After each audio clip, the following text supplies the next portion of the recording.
අපේ චූටි බබලට ඉගෙනීම විතරක් මදි. ගුණධර්මෙත් හදාගෙන යන සමාජය වෙනසෙනවා සහ ඔයා වෙනසෙනවා. ඔයා බලලා ඉගෙනගෙන ඉවරලා මම මේ මොකද්ද කරේ? මගේ ජීවිතේ නිකන් හිස් වගේ නේ කියලා. හිමක් තියෙනවා.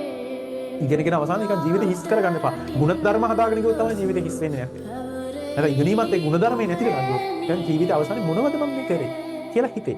ඒ තත්ත්වයකටපත් වෙන්න. එහෙම තත්ත්වයකටපත් වෙච්ච අය ඕනතරම් මම දකින්න. හරිද?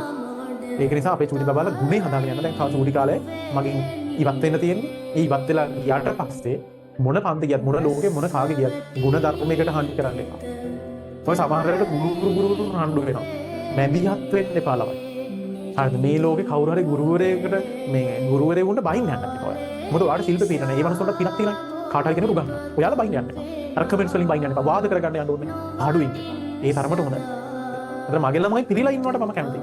ඕනම ලංකාවේ පෙරාදෙණි වේවා කොළඹ වේවා අර ඕනම කැම්පස් එකක පිරීලා ඉන්න. අනේ මගේ පාර්තනය කර.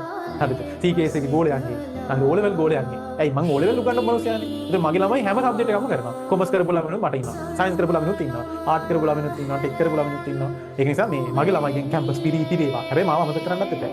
දැන් සර් කියපු ගුණධර්ම ටික හානි නොකරගෙන හොඳට උසස් පෙළ කළා. අවුරුදු 2යි දෙක විතරයි. ওই දෙකෙන් උසස් පෙළ කරලා ටක් ගාලා යන්න. යන යුනිවර්සිටි එකට.